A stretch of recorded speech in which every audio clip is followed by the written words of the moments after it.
नमस्कार मित्रों, आप सभी का हमारे चैनल कृष्ण वाणी में स्वागत है। आज हम श्रीमद् भगवत गीता अध्याय 2 श्लोक 13 से लेकर 15 श्लोक तक गीता का सार का अर्थ, अनुवाद और व्याख्या विस्तार से जानेंगे। उससे पहले अगर आपने हमारे चैनल को सब्सक्राइब नहीं किया है तो तुरंत सब्सक्राइब कर लीजिए ताकि आपको ऐसी ही नई ज्ञानवर्धक और प्रेरणादायक वीडियो सबसे पहले मिलती रहे।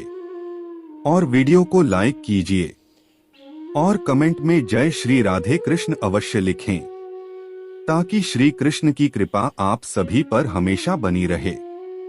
तो चलिए इस महत्वपूर्ण ज्ञानमय यात्रा की ओर आगे बढ़ते हैं। श्लोक 13। देहिनोस्मिन् यथा देहे कौमारं यौवन जरा तथा देहांतर प्राप्तिर्धीरस्तत्र न मुह्यति।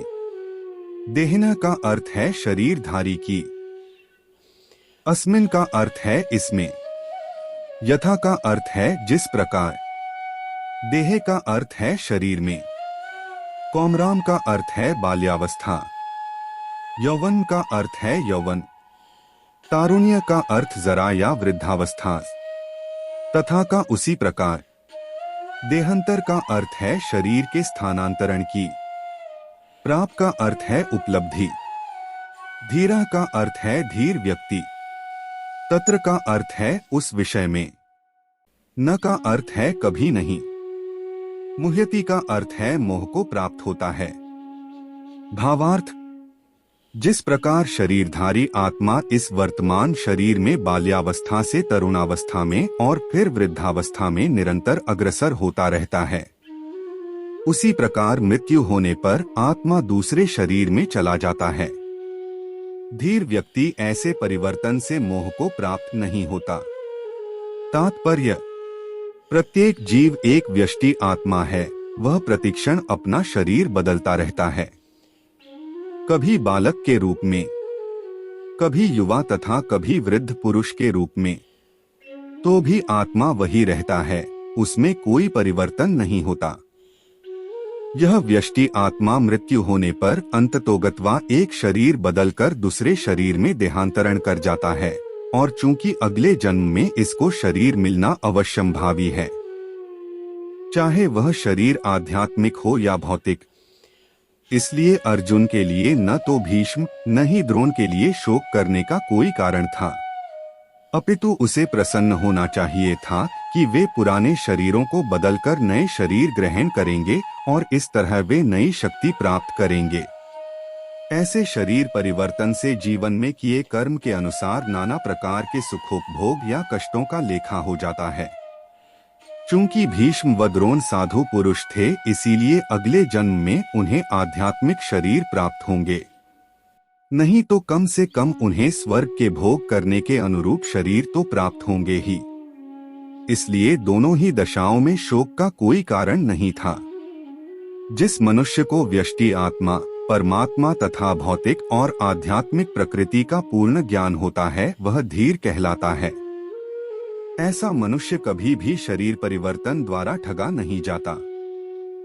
आत्मा के एकात्मवाद का मायावादी सिद्धांत मान्य नहीं हो सकता, क्योंकि आत्मा के इस प्रकार विखंडन से परमेश्वर विखंडनीय या परिवर्तनशील हो जाएगा, जो परमात्मा के अपरिवर्तनीय होने के सिद्धांत के विरुद्ध होगा।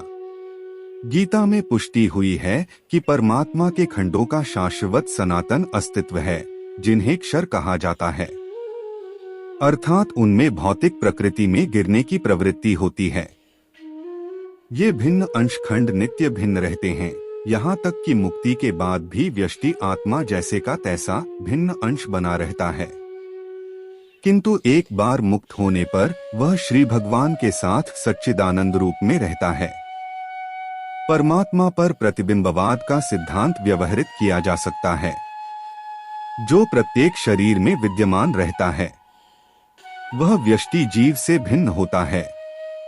जब आकाश का प्रतिबिंब जल में पड़ता है तो प्रतिबिंब में सूर्य, चंद्र तथा तारे सब कुछ रहते हैं। तारों की तुलना जीवों से तथा सूर्य या चंद्र की परमेश्वर से की जा सकती है। व्यष्टि अंश आत्मा को अर्जुन के रूप में और परमात्मा को श्री भगवान के रूप में प्रदर्शित किया जाता है। जैसा कि चतुर्थ अध्याय के प्रारंभ में स्पष्ट है, वे एक ही स्तर पर नहीं होते। यदि अर्जुन कृष्ण के समान स्तर पर हो और कृष्ण अर्जुन से श्रेष्ठतर न हो तो उनमें उपदेशक तथा उपदिष्ट का संबंध अर्थहीन होगा। यदि ये दोनों माया द्वारा मोहित होते हैं तो एक को उपदेशक तथा दूसरे को उपदिष्ट होने की कोई आवश्यकता नहीं है। ऐसा उपदेश व्यर्थ होगा क्योंकि माया के चंगुल में रहकर कोई भी प्रामाणिक उपदेशक नहीं बन सकता। ऐसी परिस्थितियों में यह मान लिया जाता है कि भगवान कृष्ण परमेश्वर हैं, जो पद में माया द्वारा विस्मृत अर्जुन रूपी जीव से श्रेष्ठ हैं। श्लोक 14। मात्रा स्पर्शास्तु कौन्तेय शीतोष्ण सुख दुःखदा है अगामा पायनो नित्यास्तान स्थितिक्षस भारत।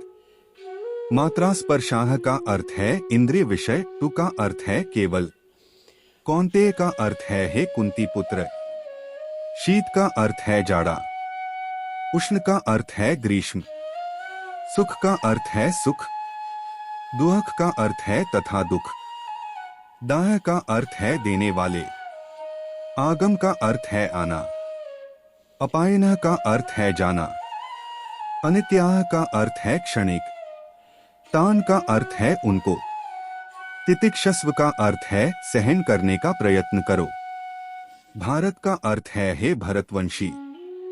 भावार्थ, हे कुंती पुत्र, सुख तथा दुख का क्षणिक उदय तथा कालक्रम में उनका अंतर्धान होना सर्दी तथा गर्मी की ऋतुओं के आने जाने के समान है। हे भरतवंशी, वे इंद्रिय बोध से उत्पन्न होते हैं और मनुष्य को चाहिए कि अविचल भाव से उनको सहन करना सीखे। तात्पर्य, कर्तव्य निर्वाह करते हुए मनुष्य को सुख तथा दुख के क्षणिक आने जाने को सहन करने का अभ्यास करना चाहिए। वैदिक आदेशानुसार मनुष्य को माघ जनवरी फरवरी के मास में भी प्रातःकाल स्नान करना चाहिए। उस समय अत्यधिक ठंड पड़ती है, किंतु जो धार्मिक नियमों का पालन करने वाला है वह स्नान करने में तनिक भी झिझकता नहीं। इसी प्रकार एक गृहिणी भीषण से भीषण गर्मी की ऋतु में मई से जून के महीनों में भोजन पकाने से हिचकती नहीं। जलवायु संबंधी असुविधाएं होते हुए भी मनुष्य को अपना कर्तव्य निभाना होता है। इसी प्रकार युद्ध करना क्षत्रिय का धर्म है, इसीलिए उसे अपने किसी मित्र या परिजन से भी युद्ध करना पड़े तो उसे अपने धर्म से विचलित नहीं होना चाहिए। मनुष्य को ज्ञान प्राप्त करने के लिए धर्म के विधि विधान पालन करने होते हैं, क्योंकि ज्ञान तथा भक्ति से ही मनुष्य अपने आप को माया के बंधन से छुड़ा सकता है। अर्जुन को जिन दो नामों से संबोधित किया गया है वे भी महत्वपूर्ण जैन कौन्तेय कहकर संबोधित करने से यह प्रकट होता है कि वह अपनी माता की और मातृकुल से संबंधित है, और भारत कहने से उसके पिता की और पितृकुल से संबंध प्रकट होता है। दोनों ओर से उसको महान विरासत प्राप्त है। महान विरासत प्राप्त होने के फलस्वरूप कर्तव्य निर्वाह का उत्तरदायित्व पड़ता है। इसलिए अर्जुन युद्ध से विमुख नहीं हो सकता। श्लोक 15। यही न व्यथ्यन्त्येते पुरुषं पुरुषर्षभ समदुःख सुखं धीरं सोमृतत्वाय कल्पते।